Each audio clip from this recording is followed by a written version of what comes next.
Dito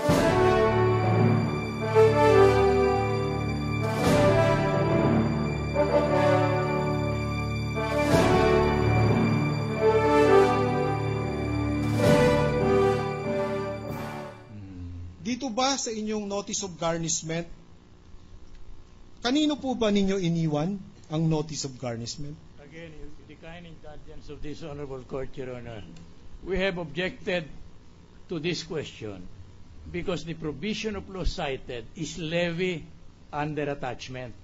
This is not an attachment, this is levy under execution, Your Honor, and therefore is governed by Rule 39, Your Honor. There is entirely a lot of difference, Your Honor.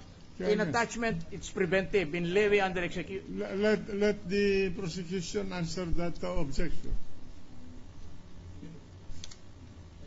Yes, Your Honor. I will cite the rule, Your Honor.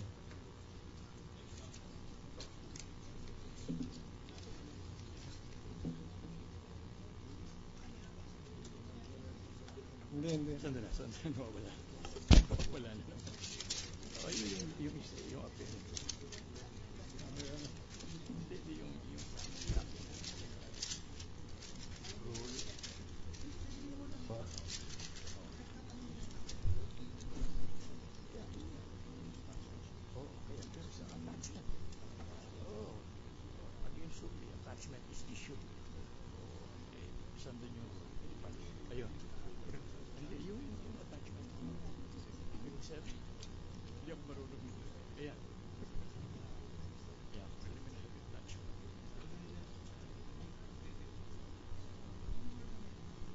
Carla Castillo, hindi po ba nag-object o tumutol man lamang si Cristina Corona dahil ito ay mababa doon sa amount na sinasabi niyang halaga ng shares of stocks?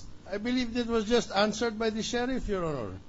This is different, Your Honor, because the good presiding justice, Your Honor, asked about the 34.6 million that was paid for by the City of Manila to Cristina Corona, ITF, Basagidote. I am asking, the premise of the question is the reply itself, Your Honor, of Cristina Corona to the notice of garnishment, wherein she stated that the amount of the 4,839 shares is 483,900. I appeal to the record, Your Honor. He said clearly, did she object? And the sheriff said there was no objection whatever.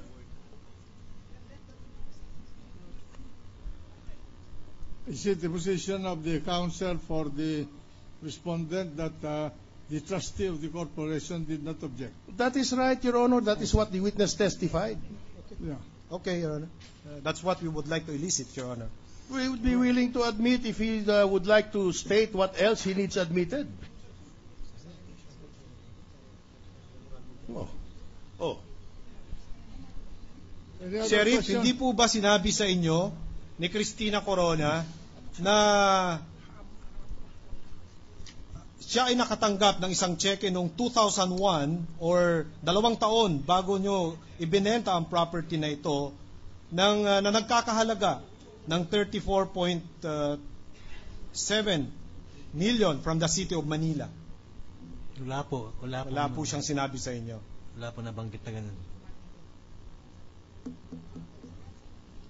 Sheriff, pagkatapos po bang makatanggap si Cristina Corona ng 28,000 mula kay Carla Castillo, siya po ba ay nagpahanap pa ng ibang property o ibang mga ari-arian para ma-satisfy o mabayaran yung 500,000 piso? Yung nga po, yung lawyer niya po ang nagsabi sa akin. Ano po ang sinabi ng lawyer niya po sa inyo? Na meron daw silang ipapalevy na property sa Sampaloc, Manila. Ano pong property to at kanino po nakapangalan kung natatandaan po ninyo?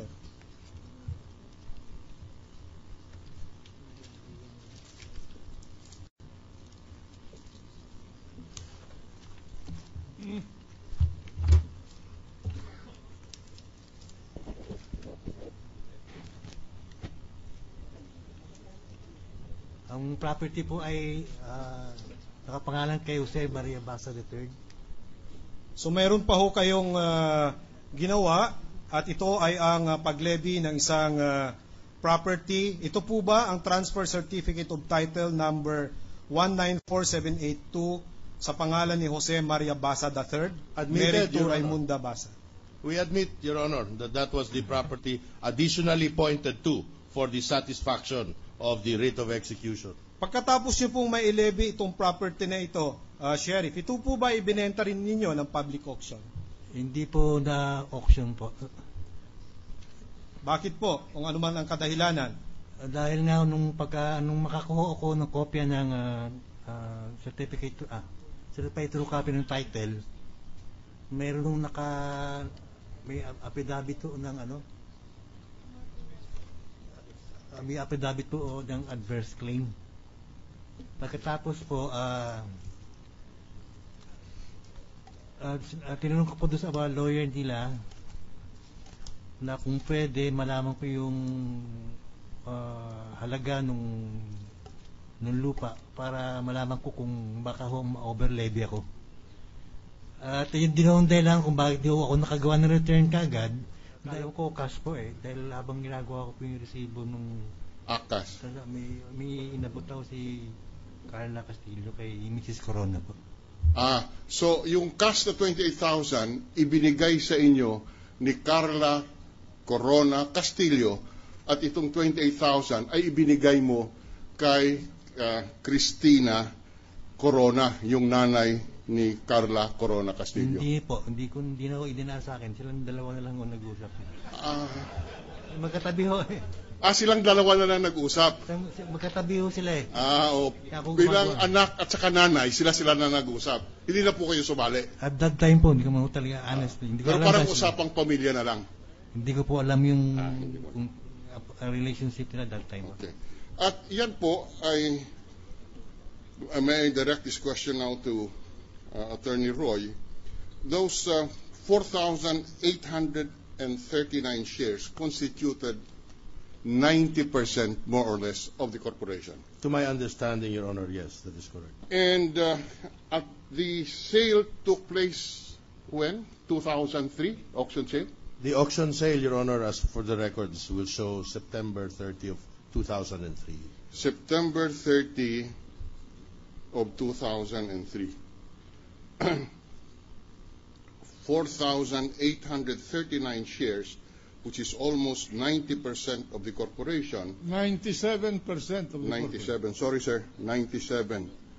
90.7, which is 90.7% of the corporation, was sold for 28,000 to Carla Corona Castillo. That is my understanding, Your Honor. And as of June 5, 2001, the corporation had in its coffers at least 34,703,800 pesos, which is the proceeds of the sale of the Basa Guidote property to the city of Manila. Is that correct? That appears to be the evidence on record, Your Honor. Yes, so that the corporation was purchased by the daughter of Cristina Corona for 28,000 when Cristina Corona, as Assistant Corporate Secretary, knew at that time that Rosario. Yes. Basa. That's Guidote. right. Your Honor, Rosario Guidote Basa. if we must go into the probate proceedings, it can be established there that prior to the death of Rosario, those shares were transferred and eventually ended up with Jose Basa. That is actually what happened. Although the petition itself in the probate court, Your Honor, there is an audit report to that effect. Was that finished? Was that estate settled Not prior yet, to the sale? No, Your Honor. And in fact, Mrs. Corona was named as the administratrix in that probate proceeding.